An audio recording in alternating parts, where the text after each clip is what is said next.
रघु, बीच वाले का नाम हीरा और सबसे छोटे का नाम था गंगाराम। तीनों भाइयों का विवाह भी हो गया।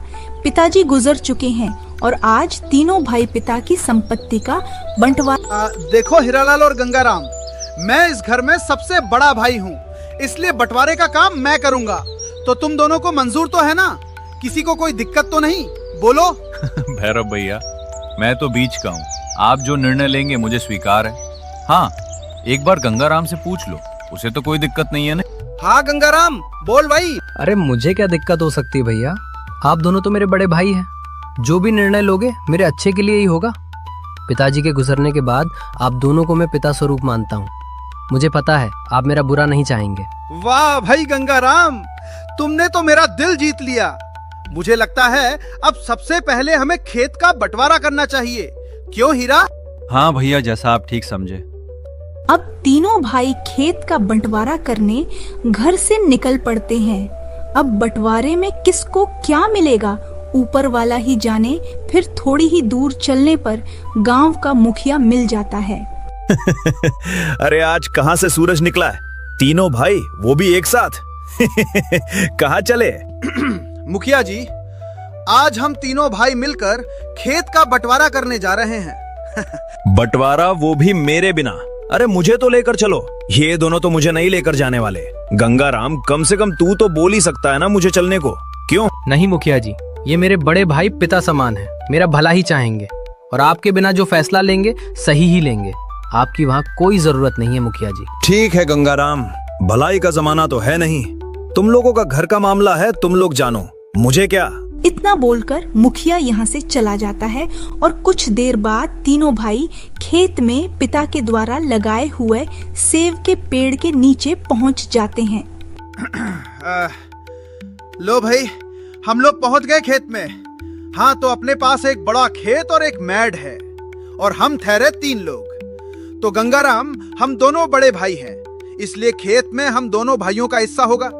जो मैड बचती है वो आती है गंगाराम तुम्हारे हिस्से में। मुझे स्वीकार है भैया, मुझे स्वीकार है। ये तो बहुत अच्छा निर्णय है। खेत ना सही पर घर का बंटवारा जरूर मेरे पक्ष में करेंगे भैया। कहो गंगाराम, चुप क्यों हो? तुम्हें तो कोई आपत्ति नहीं है ना? नहीं भैया, आप बड़े हैं, जो करेंगे सही करेंगे, ये निर्णय मुझे भी मंजूर है। कोई आपत्ति नहीं है। तो अब बारी आती है पिताजी के लगाए हुए इस सेब के पेड़ की। क्यों, सही है ना भैरव भाई? लगे हाथ इसका भी बंटवारा कर ही लेते हैं। हाँ हीरा, ये तो पते की बात कही तूने। सेब का पेड़ एक है और हम 3। इसलिए ऊपर से आधा सेब का पेड़ मेरा होगा और आधा सेब का पेड़ हीरा का होगा। उसके बाद जो जड़ बचती है तो वो होगी गंगाराम की। कहो, मंजूर है दोनों को, है? हाँ हाँ भैया, ये भी बहुत अच्छा फैसला है और आपका ये फैसला भी मंजूर है मुझे। मुझे भी मंजूर है भैया। मैं तो भला सबसे छोटा हूँ, आप लोगों की बात कैसे टाल सकता हूँ। मंजूर है मुझे भी। ठीक है ठीक है, अब बारी है घर के बंटवारे की। चलो अब घर चलते हैं। हाँ भैया, हाँ, चलो चलो। इसके बाद तीनों भाई खेत से चल पड़ते हैं। लो भाई लो, समय आ गया घर के बंटवारे का भी। किसी को कुछ बोलना है तो भी झिझक बोल सकते हो, और मेरे पिछले फैसलों से किसी को कोई आपत्ति तो नहीं? पहले ही बोल दो। नहीं भैया, ये कैसी बात कर रहे हैं आप? तो हमसे बड़े हैं, जो निर्णय लेंगे सही ही लेंगे। क्यों हीरा भाई? हाँ हाँ भैया, छोटा सही कह रहा है, आप तो बंटवारा कीजिए। तो फिर ठीक है, अब बारी है इस घर की। तो इस घर में 4 कमरे हैं और हम ठहरे 3 भाई। अगर हम तीनों भाई एक एक कमरे रखते हैं तब एक कमरा बच जाएगा। फिर हम तीनों भाइयों के बीच इस कमरे के लिए होगा झगड़ा। हाँ भैया, बात तो आपकी बिल्कुल ठीक है। तो अब क्या करें? तो मेरा निर्णय यही निकलता है, इनमें से 2 कमरे मेरे और 2 कमरे हीरा के होंगे, और जो इनकी छत बची है वो हो जाएगी गंगाराम के हिस्से में। भैरव के इस फैसले से गंगाराम बहुत दुखी हो जाता है। फिर भी बड़े भाई का फैसला पत्थर की लकीर मानकर कुछ नहीं कहता और चुपचाप सह लेता है। हीरा, सब चीजों का तो बंटवारा हो चुका है, अब मेरे ख्याल से और कुछ नहीं बचा। अरे नहीं भैया, घर, खेत और पेड़ के बाद एक जरूरी चीज का बंटवारा करना तो आप भूल ही गए। सच में? अरे हीरा, वो क्या चीज है जिसको मैं भूल गया? अब जरा याद तो दिला, क्या भूल गया? भैया, पिताजी ने हम तीनों भाइयों के लिए पैसों की एक पोटली भी तो छोड़ी थी ना। उसे कैसे भूल गए आप? अरे हाँ, याद आया। कहाँ रखी है वो पोटली? लेकर तो आ जरा, उसका भी आज खेल खत्म कर ही देते हैं। जा फटाफट लेकर आ। हाँ भैया, हाँ, मैं अभी लेके आता हूँ पोटली।